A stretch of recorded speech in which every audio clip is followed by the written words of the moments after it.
Welcome, everyone. I'm Garrett Weinzerl, and I am sitting here with my pink-haired counterpart, Jocelyn, and we are going to cast for you the Angriest Chicken Open for winter 2016. I'm still writing the dates wrong on my checks, Jocelyn. You're still writing checks?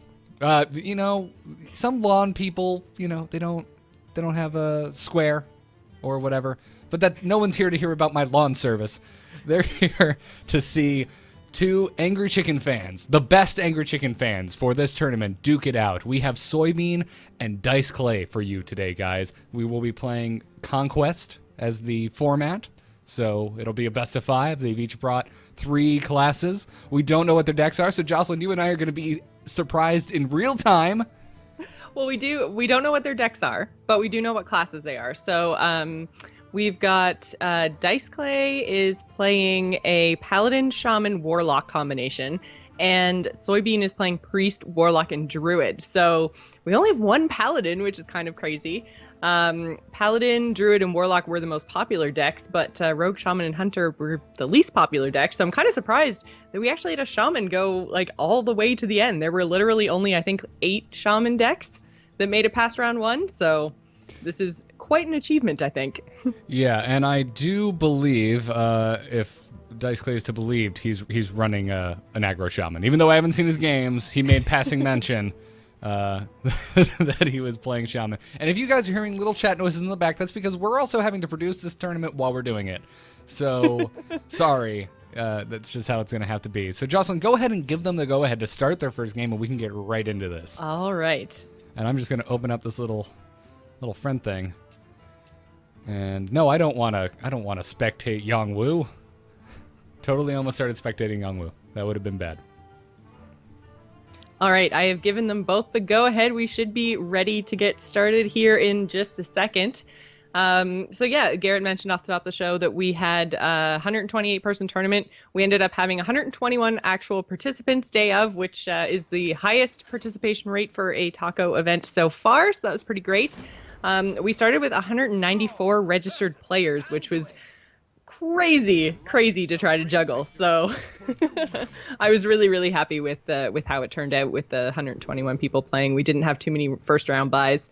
It looks like we're getting right in here. Yeah, getting right into the game. So we're looking at DiceClay on the bottom screen, and he is rocking his aggro shaman.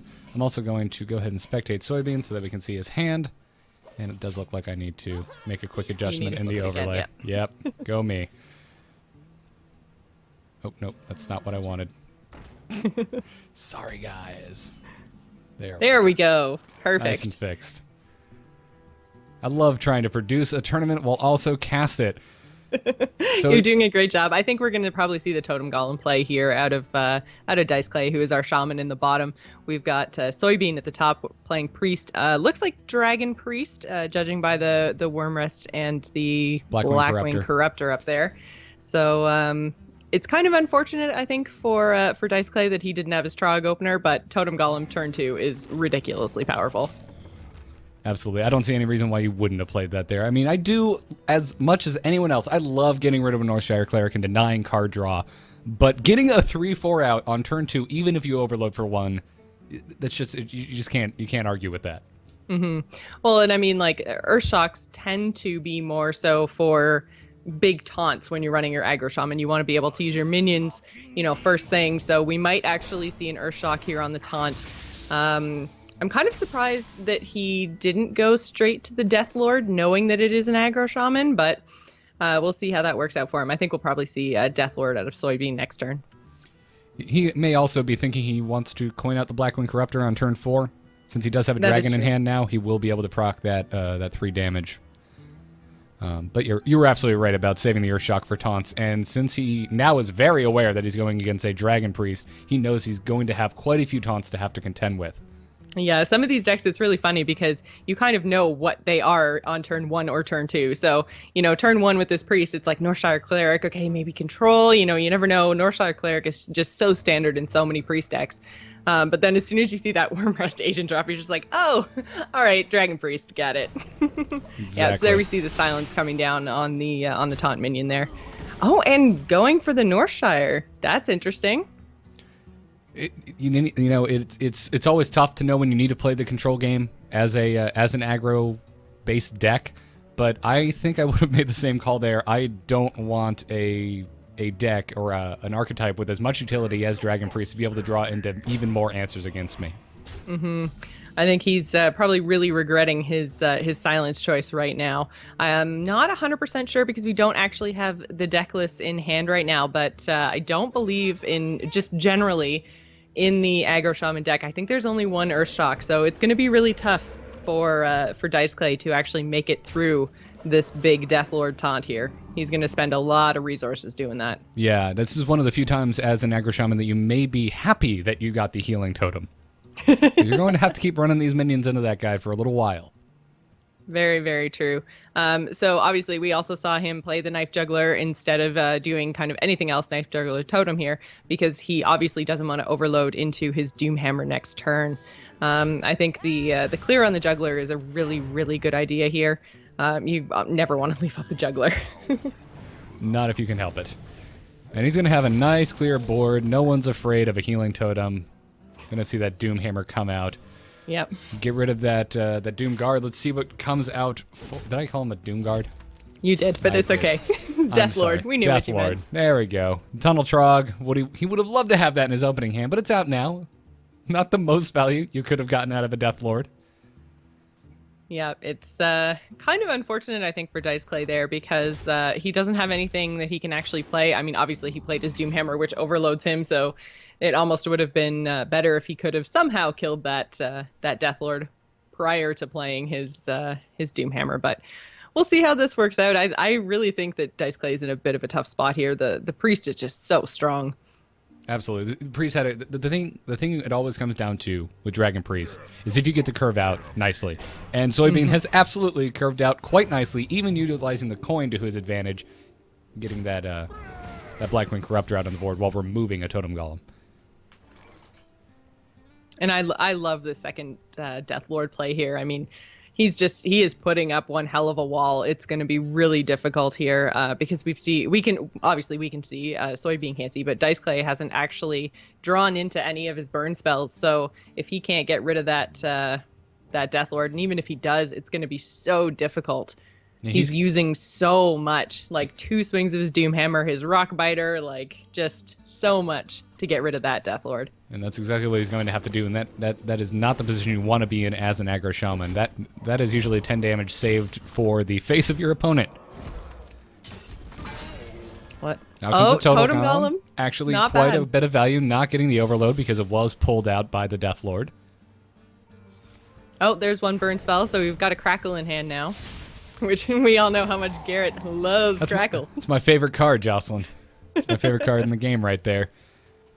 Which normally you'd start to grin as an aggro shaman, but he just had to use 10 damage to get rid of a Deathlord, and his opponent is a priest that's still sitting on 26 life, which after 2 hero powers brings it back to a full 30. Yes, and yeah, we're on turn 6 now, so the priest is just going to draw into more and more options, whereas the shaman is running out of steam very, very quickly here. It's making a quick adjustment to my streaming there. Sorry. Oh, I was wondering what's going on. All right, so we see the whelp come down. See the Dragonkin Sorcerer, which is perfectly fine to play it because it doesn't have a trigger on it that it happens when you have a dragon in hand. Although if he draws into any other cards that require to have a dragon in hand, he will be in a bit of a tough spot. But I wouldn't be sweating too hard right now, and if I were Soybean, he still has a lot of stats on the board. Mm-hmm. So we're going to see Sir Finley here, one of my favorite cards in the game. Let's see what he gets for a hero power choice here. Shapeshift, obviously, I think it goes very, very well with your Doomhammer. So we're about to see, I think he's got to start pushing face here. Right, he just has to start applying the pressure to his opponent, so he's going to get in 11 damage. Or no, he's not. Oh, wait, sorry. The Observer mode, it looks like sometimes he's targeting things that he's not targeting. So, I know, Observer mode is so difficult to watch sometimes, and I mean, there's in games I've been spectating that just absolutely give me like little mini heart attacks because I'm like, oh my god, he forgot to attack with like 3 minions. What is even happening right now? And then it just like takes a minute for it to actually like load all the animations. But man, oh man. land setup is definitely preferred, but Oh, I thought we were going to see a Holy Nova there. I think we still are going to see a Holy Nova. Okay. It's a tournament. It's not abnormal to see players triple think through their plays. Everyone becomes life coach when they're in the finals. And see, just there in observer mode, it almost looked like he was about to heal his opponent's face. I thought we were going to see Soybean heal DiceClay, and I was like, oh man. That DM though. He's going to keep going face. Yeah. He has to just keep going face and really hope that he draws into a lava burst or another crackle. You're also hoping this crackle hits for 6. Yeah. Oh, he didn't. And he didn't doesn't cast even it, have luckily. spell damage totem possibilities anymore because he did take that druid hero power. So we'll have to see how this actually works out for him. I still, my money's on that priest. I think so too. I've seen Dragon Priest come back time and time again against aggro decks. It's what they're built for. It's very true. Very true. I think we're probably going to see a Northshire here, and then probably pop the bubble and heal back up to get another card draw here. Still has 4 mana, so lots of options. Oh, except for the fact that he pulled a light bomb, so less options. Oh, we do have another Doomhammer. That was a good draw off the top for DiceClay. That was a great draw. So he could win right now if Crackle hits for 6. Actually, sorry, if it hits for 5. So let's see what RNG does for us. What's it going to be? 5! Oh my god, DiceClay takes game 1. That was amazing. Wow. GG's all around on that one. That was, man, he even had us thinking there because, and this is what I say, like there are so few Shaman decks that actually made it through to even past round 2 of this Angry Chicken tournament. So to see one not only go to the finals, but then take the first game versus Dragon Priest, like we have some serious talent in these two players. Yeah, if I were to put down money against that matchup in general, just against Shaman, Face Shaman against Dragon Priest, my money would have been on the Face Shaman. But also taking a look at Soybean's opening hand, I would have absolutely put my money on the Priest. Or sorry, what I meant to say is I would put my money on the Priest in both those occasions. Here we are. I just can't believe that crackle hit the crackle hit for 5. We both know that if that was you, then the crackle would have hit for 3. It would have. It actually would have hit for 4 just to spite me. Would have been 1 off of lethal. So Soybean is sticking with his Dragon Priest, and it looks like we've got a Zoolock? I haven't seen Leroy Jenkins in a deck in so long. I am at a loss for what DiceClay is rolling here.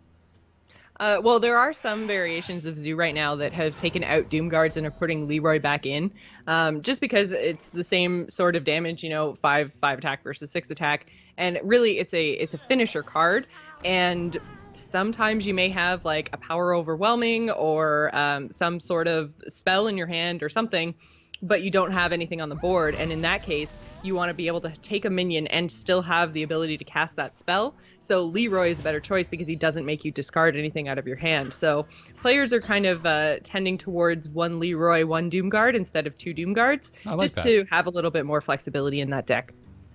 Wonderful. That Imp Gang boss off the top was really great for DiceClay because he had the coin in hand. He could very casually play his other Imp Gang boss because now he will get to curve out by playing a 3-drop on turn 2 and a 3-drop on turn 3.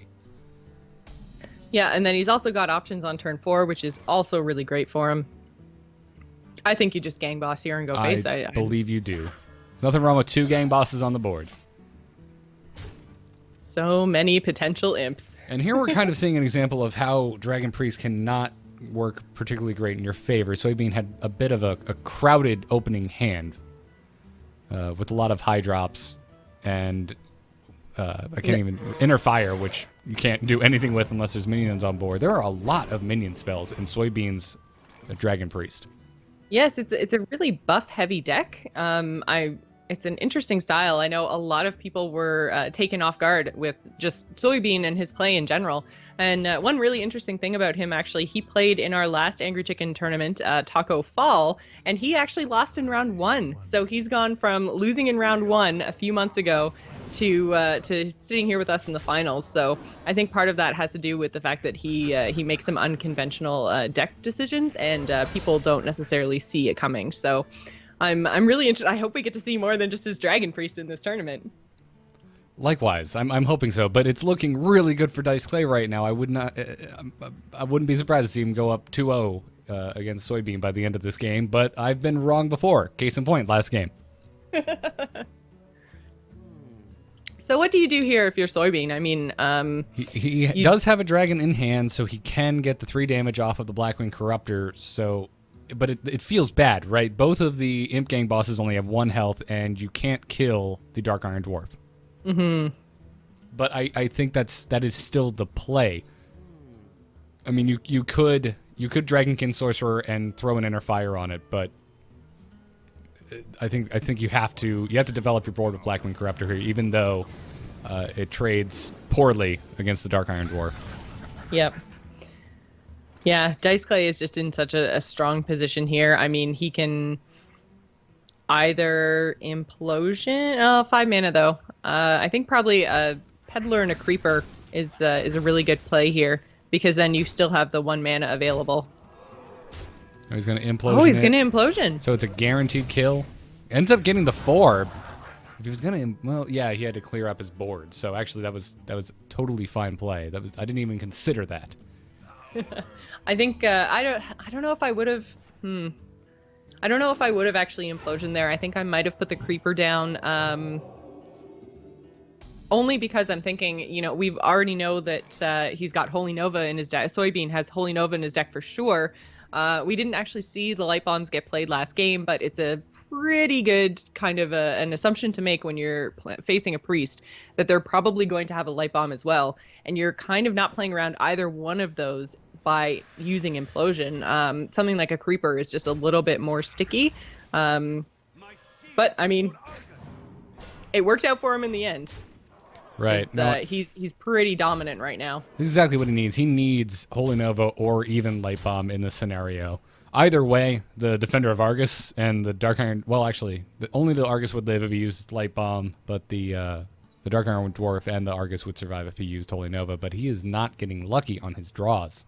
Yeah. He just top deck Shadow Word Death, which does Doesn't absolutely help at nothing to the current board state of DiceClay, because nothing is over 4 attack. The Dark Iron Dwarf is just laughing in the face of Priest removal right now. Shadow Word Death, I'm fine. Shadow Word Pain, not happening, buddy.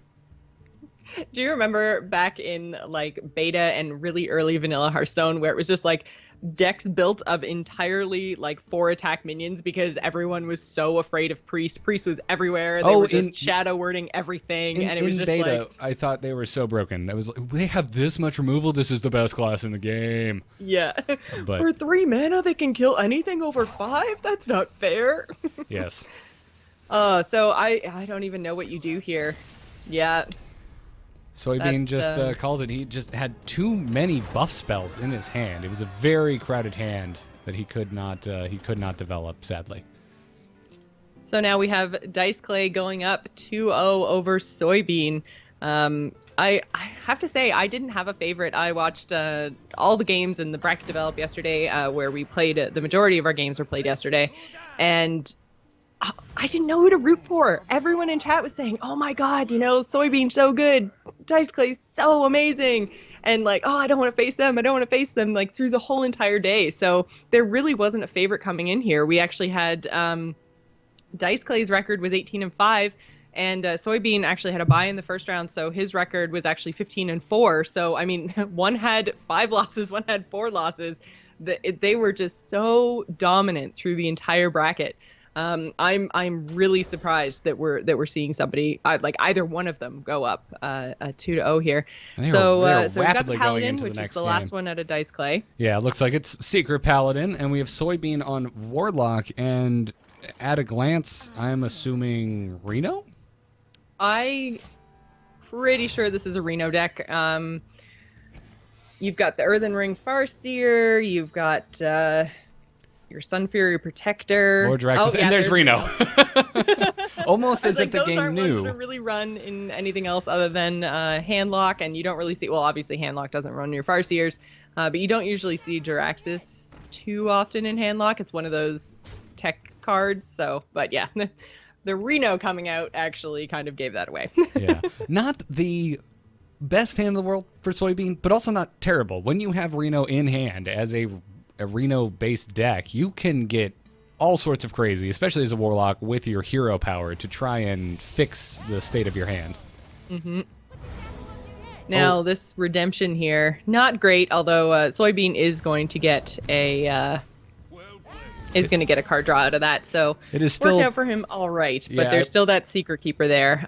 He was obviously playing around the Knife Juggler into Muster for Battle, so DiceClay has an all right hand here. Obviously, he doesn't have his Mysterious Challenger, but with that Divine Favor against a Warlock, you're in a real happy place. Yeah, that's a good call there, by the way. He wanted the muster there if his Knife Juggler was alive, but it wasn't, so he opted the hero power and play another secret, further buffing up his Secret Keeper. I like his pivoting right there. Mm-hmm. Now we got 4 mana over there for Soybean, and he doesn't have anything that will use all of his mana, unless he wants to hero power and Sun Fury Protector, or potentially draw into another 2-drop he would play, but... Yeah, he could potentially... I think we just are. Yeah, I was about to say. I think you would just Earthen Ring Farseer here. It's kind of the lesser of all of the potential evils he could commit with his mana there. Yeah, so we're gonna see him just go face and then use his face to kill off that Farseer there. Don't want to leave anything on board for the Warlock to potentially play around with. Buff Taunt up, which we know obviously Soybean has a taunt sitting in hand. Picked up a Zombie Chow there. Again, he hasn't had a whole lot of great options. I think probably Belcher is his best option here. He doesn't really need that heal bot, and he's probably running Brand, so he might want to hang on to that for a little while. So I think I like a Belcher play here. I like a Belcher play here as well. And it looks like that's what he's doing. Again, it's a tournament, man. You have to sit, you have to think, you have to make sure you're happy with what you're about to do. Paladin Shredder off the top for DiceClay. Always a good card to play, but we're sitting at 5 mana, so I wouldn't be surprised to see Muster Shielded Minibot after using that last charge on his sword. I'm actually wondering about playing Minibot and then Divine Favoring, because we've got a lot of cards in hand for the Warlock right now. Might be a good time to take advantage. And it looks like he disagrees with both of us. He's going to go right ahead and drop that Paladin Shredder because value. Well, yeah, Shredder is just such a powerful minion. He's going to have something on board next turn regardless. He's still sitting on a muster. He could play out muster Minibot next turn. He's obviously hoping for a challenger, but... Absolutely. How many cards does he have in his deck right now? He's sitting on 21 cards left for DiceClay and 19 left for Soybean. Yeah, so about a 10% chance to draw into that challenger. Yeah, it's tough when you're playing Secret Paladin and you don't have that. But as someone who plays against him frequently, I can't say I feel bad for him. All right, so it looks like we might see Zombie Chow coming down. And an anti-Keel bot. I'd be very surprised to see the Doomguard here, so I think it's going to be the anti-Keel bot. Yes, I don't think we're going to see a Doomguard play. You're in the perfect place to want that 8 life back from the heal bot. You don't want to discard 2 cards from the Doomguard. And another Paladin Shredder off the top, so DiceClay did not get the Mysterious Challenger that he wanted. Kind of in a tough place here, too, because both his minions are at 3 health, so if he wants to clear that heal bot, he's going to have to lose something. Obviously, he doesn't really want to... Oh. That is definitely the minion that is the most expendable, because you're... If anything goes your way, you're not going to play any more secrets. You're going to play the rest of your secrets out from your Mysterious Challenger, and that will actually not buff the Secret Keeper. You have to play the secrets from your hand. So I agree with that play. And now you're sitting there with a 4-1 Shredder, a brand new Shredder, and a Shielded Minibot, still with its shield intact. Shielded Minibot. Yeah, so we've got 10 damage on board. Still, Paladins are not known to be a very bursty class. So even with 10 damage on board, he's not sitting with very much damage in hand. And we do see a Hellfire come out. So that was a really good draw there for Soybean. Puts him in a much better position. Instead of staring down 10, he's now staring down 5. We do have another secret come out, but still no challenger. So I like this muster into competitive spirit play here. You can actually just play everything from his hand. He's going to Divine Favor before he musters to see if there's another 3-drop he would rather play. Doesn't look like he's going to find one, though. Oh, he's not even going to muster. He's just going to Hero Power and go face with what he has. I wonder if he's playing around, I believe it's Demon Fire, the one that does 2 damage to all non-demon minions. Because if he'd mustered into that, that would have been pretty punishing. Absolutely. It can be very tough to play against a Reno deck because they have 30 unique cards. So you have to account for a lot of possibilities. We know, because we can see both hands, that he does not have Demon Fire in his hand. But DiceClay doesn't know that. And I am definitely an advocate for playing safe in these types of conditions. What did he just draw there? A Shadow Flame. So he has a Shadow Flame. No minions on board, so it does not really help him here. He will need to destroy a minion to get the board clear on there. And he doesn't really have any minions that he wants to play, except for potentially if he plays out the Sun Fury and then Shadow Flames. That would take care of everything except for the Ghoul, but it just doesn't really feel good. He doesn't have a whole lot of options. Yeah, you don't want to play Reno here. He's sitting at 18, and he's only staring down 6 damage. And again, like you said, from a Paladin. But he opts for it. Now's the time to pull the trigger. I think that was not so much a potential Reno play. I think that was more so just he needs a minion on board. He needs to start to try to take this back here. It's just he is being punished so hard right now just because of draws, and he's just had some not great luck. I mean, I wouldn't want to be staring down this Secret Paladin board, and we haven't even seen Dr. Six come out, so...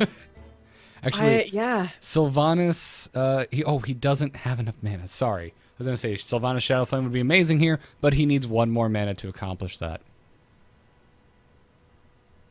Yeah. Which feels just the worst. I'm feeling for him here. Yeah, you want to silence, you want Siphon Soul, anything here to deal with that Tyrion, and he just does not have it. However, he does have the Acidic Swamp Ooze in the hand, so it's not the end of the world when that Ashbringer does get equipped. But he is still very behind on the board state at the moment. Oh, and then pops that Noble Sack. He can't even get the Ghoul to remove the Divine Shield from the Tyrion. This is one of the scariest scenarios you can find yourself in against a Paladin. So I think the Mal'Ganis play here, that's more so to kind of draw some attacks in from those minions. Divert them away from his face. DiceClay has so many options here. Yeah. The Eldor Peacekeeper will keep all of his minions alive. He has a variety of ways he can basically kill this Mal'Ganis. Yeah, he doesn't even need to use the 6 attack from the Tyrion. He doesn't even need to pop that Tyrion shield. That is just... Can you imagine, like, you drop Mal'Ganis, you're Soybean, you're thinking, all right, well, at least this way, he's going to at least have to pop that shield for me, and that should, help me do something. And then just to know what he's got in his hand, what DiceClay has in his hand right now, it's just, Soybean is not in a good position. Not in a good position at all. DiceClay right now is a kid in the candy store. He's like, how... There's so many beautiful things I have access to. What should I start with? Down goes Mal'Ganis. Divine Shield stands for Tyrion. And we've got a Belcher coming down too, just in case Soybean thought he might try to attack face here in some way, shape, or form. We have an even bigger taunt wall. Against a RenoLock. I want to remind our viewers that they are watching a Secret Paladin versus a RenoLock right now. I know you're seeing 3 taunts up on the side of the Paladin, and no taunts up on the side of the RenoLock. And we still actually haven't seen a Mysterious Challenger, even with that Divine Favor. I'm wondering if he's even running a Mysterious Challenger at this point. I mean, he does 12 cards left, so... I mean, it's a wonderful example of how you win with Secret Paladin when you do not draw your Mysterious Challenger. Oh, that 50-50, though. Man, that just is pretty much the nail in Soybean's coffin. There's not too much you can do when you have a chance to steal a slime or potentially a Tyrion and you get the slime. That just, it feels like the perfect example of how Soybean's day has gone so far. Oh. Garrett just doesn't even know what to say anymore. So, and even DiceClay is even getting like the perfect juggles out of that juggler. He absolutely is. DiceClay is able to just clear that with his face and then hit poor Soybean Were this with that Tyrion. Were this the Hunger Games, we would be saying that the odds are indeed in DiceClay's favor.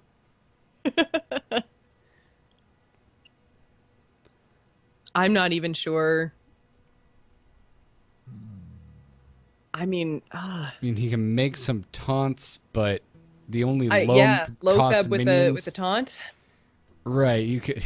I think that's the safest play, but I'm trying to do the math in my head, and I don't think it's enough. There's just no, it wouldn't be. He could still burn through the taunted up Lotheb and swing to face for lethal with the Tyrion. So there's the Demon Wrath. So all that's left is Tyrion. Gonna play the Doomguard to remove the Tyrion, but then he's looking. Oh wait, but he still has 2 mana. If it doesn't, so he can oh my taunt god, it didn't discard the Acidic Swamp Ooze. That's exactly what he needed to stay in this game. But unfortunately, Noble sacrifices up. Oh no! Oh, that is just too bad there. And we have the quickest taco champion in the history of this tournament. So we should remind everyone that these two were actually playing for a just absolutely gorgeous Garrett. I don't know if you've actually seen it or not. I have. The pint glass that Barbecue Master, who runs our A-Move store, he actually created a one-of-a-kind pint glass that these two were playing for on top of some BattleNet dollars. And it looks awesome. It's actually designed to look like a trophy with the angry chicken on top. So every time DiceClay lifts his pint glass, he's going to be like lifting his trophy from Taco Winter 2016. This is just, wow, I can't believe how quickly that went. That was incredible. Yeah, very well played by both of them. I don't feel like there were any misplays. Wins were not happening, losses were not happening there because the players were misplaying. DiceClay drew amazingly in those last 2 games, but he had an amazing come-from-behind victory in that game 1. Both of us were sitting here in disbelief. So, yes, completely. Congratulations, DiceClay. You absolutely earned it. Soybean, congratulations on a second-place finish, making it this far in a 128-person tournament. Just amazing all around. So, DiceClay, enjoy your pint glass, sir. Cheers to you. Big thanks again to our listener Barbecue Master who hand engraved your Victor's pint glass. And you can find more of Barbecue Master's work at bit.ly/amovestore if you'd like to get yourself a pint glass. Of course, you can't get yourself the Champion's pint glass. You'll have to win a taco in the future to get yourself one of those. Which actually, that's a really good just time to mention our next Taco Spring, is going to take place the weekend of April 30th and May 1st. So we're probably going to do the same sort of thing. Play all of our games out on Saturday and have our finals on Sunday. So just keep your eyes open and keep your April free. Yes, and a big fat thanks to our patrons over at patreon.com/TAC, because without them, these tournaments would not be possible. We funded a goal that we've been wanting to hit, where we do 4 of these a year, 1 for each season, and this will be our first year ever where we have all 4 seasons accounted for. So huge congratulations to everyone who's supporting our podcast over there. So I have been Garrett. She has been Jocelyn. Big congratulations again to DiceClay and Soybean for making it this far in the tournament. Have a good one, everyone. Job's done. Job's done.